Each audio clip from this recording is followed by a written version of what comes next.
नमस्कार दोस्तों, आपसे एक अदा स्वागत है। कैसे हो आप सभी। आज ऐसी जॉब के बारे में बात करने वाले हैं जिसमें आप सभी को क्वालिफिकेशन में केवल 12वीं पास चाहिए और उसके साथ एज में बात करें तो 18 से 25 साल, ओबीसी को 3 साल, एससी को 5 साल छूट मिलती है।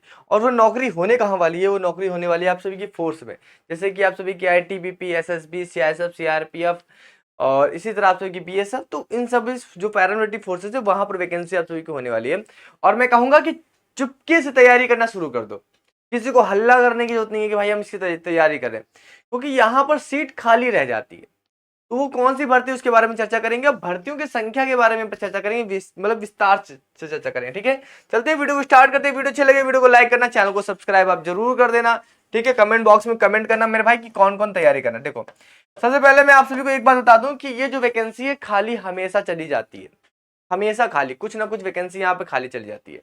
अगर मैं बात करूं वैकेंसी कहाँ कहाँ निकल के आएगी, तो वैकेंसी आप सभी की निकल के आएगी बीएसएफ में अभी हाल फिलहाल में। उसके बाद दूसरी वैकेंसी कहां पर निकल के आएगी आप सभी की? आईटीबीपी में। तीसरी वैकेंसी आप सभी की कहां निकल के आएगी?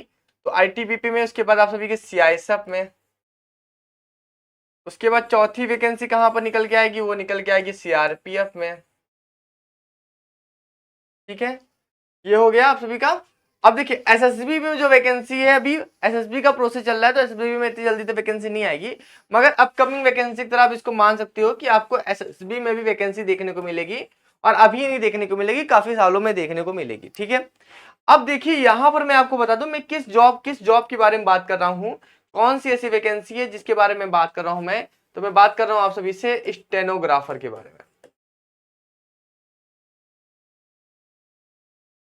ठीक है, स्टेनोग्राफर के बारे में बात कर रहा हूं। अब देखिए ये होता क्या है उसके बारे में विस्तार से बताऊंगा, हर एक जानकारी दूंगा। और मैं बता दूंगा ये फ्यूचर की तैयारी के लिए बात कर रहा हूं। ठीक है, अगर आप फोर्स में नहीं जाना चाहते हो, उसके बाद आप सभी के पास एक और ऑप्शन बचता है, वो बचता है आपका एसएससी का। एसएससी स्टेनो की वैकेंसी भी आती है। ठीक है, और मैं आप सभी को बता दूं बीएसएफ में वैकेंसी निकली थी, पूरी की पूरी सीट खाली रह गई। सीआरपीएफ में वैकेंसी निकली थी, पूरा का पूरा रिक्रूटमेंट प्रोसेस चेंज करना पड़ा, वहां पर मार्किंग सिस्टम लाना पड़ा। पहले क्वालिफाइंग नेचर था, वहां पर मार्किंग सिस्टम लाना पड़ा ताकि बच्चों को नंबर देके पास कर दिया जाए। आप समझ सकते हो कि कितना टफेस्ट एग्जामिनेशन हो जाता है, कितना टफेस्ट सिलेक्शन लेना यहाँ पर हो जाता है। अब देखिए स्टेनोग्राफी कोई बहुत बड़ी चीज नहीं है कि आप इसको कर नहीं सकते या सीख नहीं सकते। बहुत मतलब कि ऐसा नहीं है कि दुनिया में कोई करता ही नहीं है।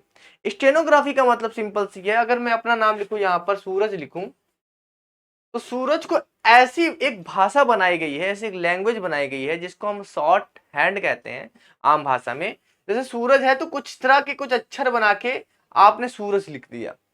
यानी कि जब कभी कोई नेता या कोई प्रवक्ता कुछ मतलब कि बोलता है, तो उसको प्रेस वाले लिखते हैं कि नहीं लिखते? और उनके लिखने की आप स्पीड सोचो, अगर वो जो बोल रहे हैं अगर हम उसे हिंदी लैंग्वेज में लिखें या फिर इंग्लिश लैंग्वेज की लिपि में लिखें, तो लिखना कितना मुश्किल होगा। तो उसके लिए एक शॉर्ट हैंड की भाषा का इस्तेमाल किए करते हैं, जो कि हिंदी इंग्लिश दोनों के लिए अलग होती है। इस बात को भी याद रखना, इंग्लिश के लिए वो अलग शॉर्ट हैंड होती है, हिंदी के लिए अलग शॉर्ट हैंड होती है। तो आप यहाँ पर चूज भी कर सकते हो, चॉइस मिलती है आप सभी को। ठीक है, और मैं आप सभी को इतने पहले से वीडियो क्यों बना रहा हूँ? देखो वैकेंसी अभी तो आई नहीं है, मगर मैं पहले से आपको वीडियो क्यों बना के बता रहा हूँ, इसका सबसे बड़ा रीजन ये है क्योंकि बहुत सारे बच्चे जो होते हैं यहाँ पर फेल होते हैं। और रीजन क्या है उसका पीछे? रीजन है कि इसकी प्रिपरेशन करने में हमें काफी टाइम देना पड़ता है। यानी कि स्टेनोग्राफी सीखने में, एक तरह की एक अलग लैंग्वेज सीखने में, उसमें हमें टाइम देना पड़ता है और करीब इसमें साल 1.5 साल लग जाते हैं एक अच्छी खासी स्पीड लाने में। तो वो अच्छी खासी स्पीड कब आती है? जब आप बहुत बेहतरीन तरीके से तैयारी करते हो और सही समय पे तैयारी करते हो। ऐसा ना हो वैकेंसी आ गई और आप तैयारी करना शुरू कर रहे हो, तो मैं कह रहा हूं कि आपका सिलेक्शन नहीं होगा। आप पेपर में कितना भी नंबर लेके चले आओ, स्टेनोग्राफी में आप फेल हो जाओगे। तो यहां आपके पास चांस है कि वैकेंसी आप सभी की सबसे पहली वैकेंसी अभी बीएसएफ में आने वाली है। तो अगर आप बीएसएफ के लिए तैयारी करना चाहते हो तो अभी समय है, आप सीखना शुरू कर सकते हो। उसके बाद नेक्स्ट वैकेंसी आप सभी की आईटीबीपी में आएगी, फिर सीआईएसएफ में आएगी। अभी तो नहीं आएगी, मतलब आएगी 25-26 तक आपकी वैकेंसी आएगी, तब तो सीखने में भी टाइम लगेगा। उसके बाद सीआरपीएफ में वैकेंसी आएगी। एसएसबी में अभी तो नहीं आएगी क्योंकि एसएसबी में अभी उसका प्रोसेस ही चल रहा है। अभी आपको पता है स्किल टेस्ट चल हुआ है। ठीक है, तो मैं बता रहा हूं कि अगर आप इन फ्यूचर पर प्लानिंग कर रहे हो, आप ये सोच के प्लानिंग कर रहे हो कि बहुत बढ़िया मैं एक जगह जॉब ले सकता हूं, तो ले सकते हो, ठीक है। उसके साथ साथ यहां पर मैं बता दूं कि आप अगर इसमें जाते हो तो किस पोस्ट पे जाओगे, तो आप जाओगे एएसआई पे। एएसआई मतलब होता है आप सभी का सिंगल स्टार, ठीक है। कंधे पे क्या होता है, सिंगल स्टार होता है, आप साहब बन के जाते हो, एक कैप लगाते हो, पी कैप लगाते हो। और यहां पर इस पोस्ट को कहते हैं एसएससी एएसआई स्टेनो, ठीक है। और कौन कितने ग्रेड पे की जॉब होती है, तो ये ग्रेड पे इसका होता है 2800 ग्रेड पे, ठीक है। 2800 ग्रेड पे की जॉब होती है। अगर अराउंड की अभी सैलरी बात करूं, अगर आप मान लीजिए ऐसे एरिया में रहते हो जहां पर आपको रिस्क अलाउंस मिलता है, जहां 17,000 रुपए रिस्क अलाउंस मिलता है, तो आपकी सैलरी यहाँ पर 65,000 प्लस बन जाएगी, कोई समस्या नहीं होगी बनने। मगर रिस्क अलाउंस मिलने बहुत कम चांस है, क्योंकि आपका काम ऑफिशियल रहता है। अब यहाँ पर मैंने आप इसके बारे में डिटेल में बताया था कि 12वीं पास चाहिए, उसके अलावा कुछ भी नहीं चाहिए। 18 से 25 चाहिए। ओबीसी को 3 साल छूट मिलती है, एसएसटी को 5 साल छूट मिलती है। यानी कि ओबीसी के लिए एज की बात करें तो ओबीसी के लिए मैक्सिमम एज जो रहने वाली है वो 28 साल रहने वाली है। और एससी एसटी के लिए बात करें, मैक्सिमम एज आप सभी की 30 साल रहने वाली है, ठीक है।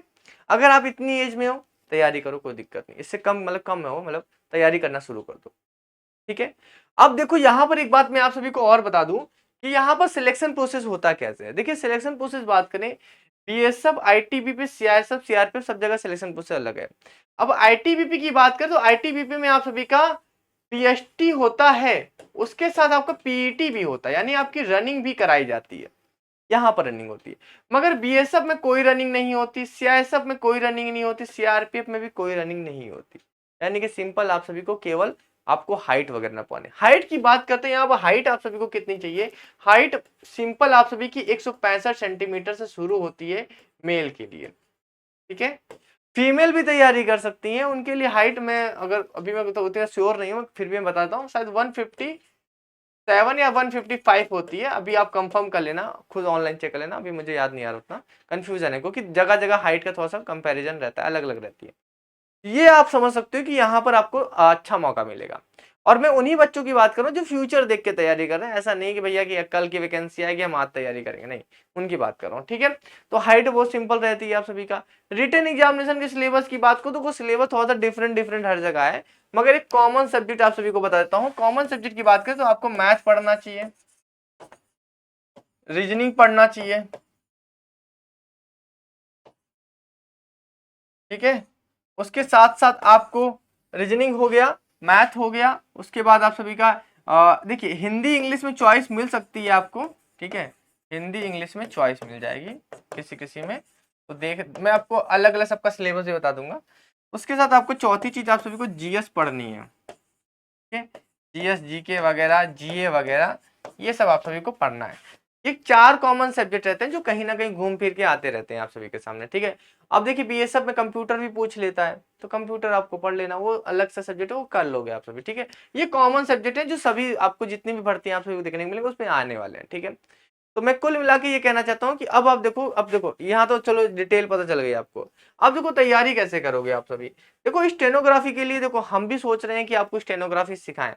अगर हमें कोई बहुत बेहतरीन टीचर मिलता है, अभी हमने उसके लिए किया, अभी हम एडवर्टाइजमेंट भी निकालेंगे उसके लिए कि अगर कोई स्टेनोग्राफी सीखा हुआ है या सिखाना चाहता है तो हमारे चैनल के थ्रू सिखा सकता है, हम उसको मौका देंगे पूरा पूरा। अब इसके लिए हम पूरा पूरा एक एडवर्टाइजमेंट निकालेंगे और बच्चों से जुड़ने के लिए कहेंगे, जो भी आना चाहते हैं, हम मतलब पढ़ाना चाहते हैं हमारे चैनल पे, उनके लिए करने वाले हैं, ठीक है। तो एक तो आप हमारे चैनल से कर सकते हो, या फिर अगर आप चाहते हो कि आपके आसपास कोई ऐसा हो सेंटर, तो आप सेंटर पे जाओ, वहां पर भी बढ़िया है, वहां पर भी आप सीख सकते हो, ठीक है। तो हम भी यहाँ से शुरू करने वाले हैं ऑनलाइन, अगर आप चाहते हो तो खुद से भी कर सकते हो, ठीक है। आप सेंटर पे जाओ, वहाँ कुछ फीस, ज्यादा फीस भी नहीं लगती, मगर देखो ये फीस वाली बात नहीं होती, यहाँ पर फीस वाली बात नहीं होती। बात होती है कि कौन आपको कैसे सिखा रहा है, अच्छा सिखा रहा है, खराब सिखा रहा है, कम टाइम में सिखा रहा है, ज्यादा टाइम ले रहा है, लंबा कोर्स कर रहा है, कोई प्रैक्टिस नहीं करा रहा, कुछ नहीं करा रहा, तो उसके ऊपर डिपेंड भी करता है, ठीक है। तो स्टेनोग्राफी सीखना है तो पहले जाओ, ट्रायल वायल लो कहीं पर भी, हम भी आपको ट्रायल देंगे, ट्रायल लो, सब कुछ करो, उसके बाद तैयारी में लगो, ठीक है। तो मैं आप सभी को सब कुछ प्रोवाइड करूंगा। तो इसके लिए देखो 2 सेंटर है, एक हम देखो ऑनलाइन करना है तो हम प्रोवाइड कर रहे हैं आपको, ठीक है, ऑनलाइन हम आपको प्रोवाइड कर रहे हैं। ऑफलाइन करना है तो देखिए ऑफलाइन तो अभी हमारे पास सुविधा नहीं है, मगर ऑनलाइन करना चाहो तो ऑनलाइन कर सकते हो, बहुत सारे हम आपको प्रोवाइड करेंगे। ऑफलाइन में आपको अपने लोकल वगैरह एरिया में ढूंढना पड़ेगा, सिंपल सी बात है। फीस वगैरह ज़्यादा नहीं लगती, 200-300 रुपये ऐसे बात करते हैं, महीने के हिसाब से वो लेते हैं ऑफलाइन वाले। हम भी उसी हिसाब से आप सभी को चार्जेस करेंगे, जितना भी हो सकेगा एक अफोर्डेबल चार्जेस होगा, क्योंकि लंबा कोर्स चलता है, साल भर 6 महीने साल भर का तो कोर्स चलता है आप सभी का, ठीक है। तो बाकी आप सभी चलिए तैयारी में लग जाइए, और जितना हो सकेगा डिटेल, आप सभी कुछ डिटेल अगर पूछने तो कमेंट बॉक्स में पूछ सकते हैं, ठीक है। हाइट में छूट वगैरह मिलती है, जैसे कि अगर आप हिल एरिया वगैरह से हो या स्पेशल कम्युनिटीज से हो तो हाइट में छूट वगैरह मिलती है। एसटी कैटेगरी को हाइट में छूट मिलती है। एसटी कैटेगरी के लिए तो मेल की बात करें तो 162.5 सेंटीमीटर रहती है, ठीक है। और फीमेल की बात करें शायद 155 सेंटीमीटर या 152 सेंटीमीटर आप सभी की रहती है। थोड़ा कंफर्म कर लेना, कंफ्यूजन है यहाँ पर, ठीक है। तो कुल मिला के एक बहुत अच्छी रेप्यूटेड जॉब होती है। आपको एक तरह से आप पर्सनल असिस्टेंट की तरह काम करते हो, कोई भी ऑफिसर रहती है, मतलब एक पूरी तरह से प्योर ऑफिशियल जॉब होती है। प्योर ऑफिशियल जॉब इसलिए कह रहा हूँ क्योंकि कुछ ऐसी जॉब्स होती हैं जहां पर आपको कुछ एक्सटर्नल वर्क्स करने पड़ते हैं जो आपके ऑफिशियल से नहीं होते, ठीक है। तो मैं यहाँ पर बताऊंगी ये प्योर ऑफिशियल जॉब है, यानी कि आपको ऑफिस के अलावा कुछ और देखने की जरूरत नहीं है, ठीक है। तो ये अगर आप जाते हो, मैं कहता हूँ फीमेल के लिए बहुत बेहतरीन जॉब है। फीमेल का, अगर फीमेल अगर सेलेक्ट होती है यहाँ पर, फीमेल के लिए बहुत बेहतरीन जॉब है फौज में, क्योंकि आप डायरेक्टली स्टार भर्ती होते हो, एक अच्छी रेपुटेशन होती है, रिस्पेक्ट होती है, काम अच्छा होता है, और बढ़िया आपकी मतलब कि प्रमोशन भी यहाँ अच्छा है। प्रमोशन की बात करें यहाँ पर, आप एएसआई होते हो, उसके बाद नेक्स्ट प्रमोशन आपका एसआई में होता है, डबल स्टार हो जाते हैं, फिर आप सभी का इंस्पेक्टर में होता है, ठीक है। उसके बाद आप सभी का असिस्टेंट कमांडेंट में होता है, ठीक है। मतलब कि अगर आपको देखो सिंपल सी बात है यार, 2800 ग्रेड पे जाओगे सीधा, फिर उसके बाद 4200 ग्रेड पे पहुंच जाओगे, फिर उसके बाद 4600 ग्रेड पे पहुंच जाओगे, इस तरह से ग्रेड पे चेंज होते रहते हैं। तो काफी अच्छा प्रमोशन भी यहाँ पे चलता रहता है, ठीक है। रिक्रूटमेंट थोड़ी सी कम आती है। रिक्रूटमेंट की बात कर लेते हैं कि रिक्रूटमेंट कितनी कितनी आती है। देखो जो है एकदम साफ क्लियर रखूंगा। पीएसएम में देखो पिछली बार 11 भर्ती आई थी, मगर इस बार थोड़ी सी भर्ती ज्यादा आने के चांसेस है, कुछ कैटेगरीज में वैकेंसी खाली रह गई है। पहले तो 11 सीट तो पूरी खाली रह गई है, तो एसटी कैटेगरी के जो 11 है वो बैकलॉग में हो गई है। उसके साथ और कैटेगरी, जनरल कैटेगरी वगैरह वहां पर भी, तो मिला के मुझे अंदाजन है कि 30 प्लस वैकेंसी यहाँ पर देखने को मिलेगी। आईटीबीपी में भी आपको ऐसे ही 90-100 वैकेंसी देखने को मिलेगी। सीआईएसएफ में अभी देखो वैकेंसी अभी क्लियर ही हुई है, तो थोड़ा टाइम लगना है, ऐसा नहीं है कि तुरंत वैकेंसी आ जाएगी, टाइम लगेगा थोड़ा सा, मगर है कि आएगी आप सभी को। तो आप तैयारी में भी तो टाइम लगेगा आपको ना। तो यहाँ पर भी आपको 100 प्लस वैकेंसी आप सभी को देखने को मिलेगी। सीआरपीएफ में भी ज्यादा वैकेंसी नहीं आती, 100-150 वैकेंसी आती है। और एसएसबी में आपको पता है कि अभी वैकेंसी चली रही है, तो यहाँ पर वैकेंसी है। टोटल की बात करें तो 600-700-1000 तक वैकेंसी पहुंच जाती है घूम फिर के, या फिर कभी कभी वैकेंसी इंक्रीज जाती है, इसलिए मैंने 1000 वैकेंसी लिखा है, राउंड फिगर में लिखा है। कभी कभी 700-800, मतलब पूरे एक राउंड में बता रहा हूँ। उसके साथ आप सभी को देखो, अगर आप एसएससी में करते हो, एसएससी स्टेनो का फॉर्म आता है, आप एसएससी में स्टेनो करते हो, तो वहां पर भी सेम आप सभी को इसी तरह होता है। मगर देखो एसएससी स्टेनो में जाते हो तो चलो कोई बात नहीं, आप एकदम सिविल डिपार्टमेंट जा रहे हो, फौज में जाने का सपना है, तो यहाँ पर भी आपको बढ़िया अप्रोच मिलती है, ठीक है, बढ़िया फैसिलिटी मिलती है। चलिए फिर अभी के लिए तो मिलते हैं नेक्स्ट वीडियो में। Thank you so much.